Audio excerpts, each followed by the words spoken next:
दोस्तों आप सभी का स्वागत है आपके YouTube channel it's digital education पर। दोस्तों इस वीडियो में हम बात करेंगे एक बहुत ही महत्वपूर्ण नोटिस की। महत्वपूर्ण इसलिए क्योंकि यह नोटिस पीएचडी प्रवेश प्रक्रिया से जुड़ी हुई है। पीएचडी प्रवेश प्रक्रिया में किस प्रकार का बड़ा बदलाव यूजीसी ने किया है, इस वीडियो में हम इसके बारे में डिटेल में जानने वाले हैं। यह कैटेगरी 1, कैटेगरी 2 और कैटेगरी 3 क्या है, इस वीडियो में हम डिटेल में आपको समझाएंगे। दोस्तों जैसा कि आप जानते हैं, नेशनल टेस्टिंग एजेंसी अर्थात एनटीए हर वर्ष 2 बार नेशनल एलिजिबिलिटी टेस्ट अर्थात नेट का आयोजन करती है, जिसके माध्यम से आप असिस्टेंट प्रोफेसर नेट के लिए क्वालिफाई करते हैं, जीआरएफ के लिए क्वालिफाई करते हैं। अब इसका उपयोग आपके पीएचडी प्रवेश प्रक्रिया के लिए होने वाला है, अर्थात नेट के स्कोर के आधार पर जीआरएफ के माध्यम से आपका पीएचडी प्रवेश प्रक्रिया अब विभिन्न विश्वविद्यालयों में होगा। अर्थात जो विभिन्न विश्वविद्यालय प्रवेश परीक्षाएं आयोजित करते थे, अब उनकी प्रक्रियाएं बंद की जाएंगी और एनटीए के स्कोर के माध्यम से ही पीएचडी में प्रवेश होने वाला है।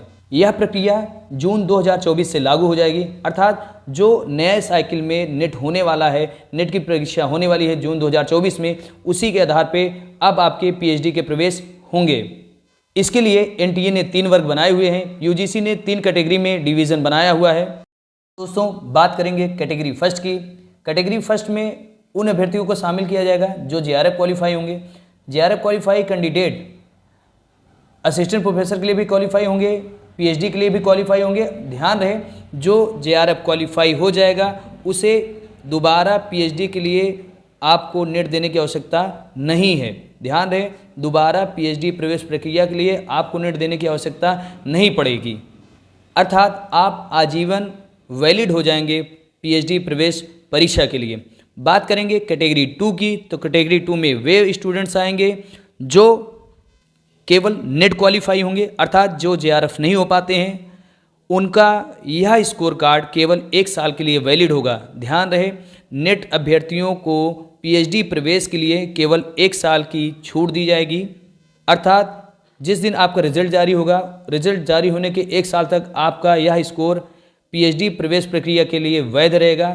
परंतु यह बात ध्यान रहे, असिस्टेंट प्रोफेसर अर्थात नेट की एलिजिबिलिटी आपकी आजीवन रहेगी, परंतु पीएचडी प्रवेश प्रक्रिया के लिए आपका यह स्कोर केवल 1 वर्ष के लिए ही वैलिड रहेगा। बात करें कैटेगरी 3 की, तो इनमें वे अभ्यर्थी आएंगे जो ना नेट हुए होंगे ना जीआरएफ हुए होंगे, वो केवल पीएचडी में एडमिशन लेने के लिए एलिजिबल होंगे। दोस्तों बात करते हैं अब पीएचडी प्रवेश प्रक्रिया की, तो वे कैंडिडेट्स जो जेआरएफ क्वालिफाई होंगे उनका केवल इंटरव्यू होगा। यूनिवर्सिटी ग्रांट कमीशन अर्थात विश्वविद्यालय अनुदान आयोग ने यह निश्चित किया है कि पीएचडी प्रवेश प्रक्रिया में जेआरएफ अवार्डी बच्चों का केवल इंटरव्यू के आधार पर एडमिशन किया जाएगा। बात करें कैटेगरी 2 एवं कैटेगरी 3 के पीएचडी प्रवेश प्रक्रिया के बारे में, तो इनके मार्क्स अर्थात एनटीए की नेट परीक्षा में जो इनके मार्क्स आए होंगे उसका 70% तथा इंटरव्यू के 30% को वेटेज को जोड़कर इनको पीएचडी में प्रवेश दिया जाएगा, अर्थात जेआरएफ कैंडिडेट को केवल इंटरव्यू के आधार पर पीएचडी में प्रवेश दे दिया जाएगा, जबकि नॉन नेट और नेट अभ्यर्थियों को 70% नेट के स्कोर का तथा 30% इंटरव्यू जोड़कर पीएचडी में प्रवेश दिया जाएगा।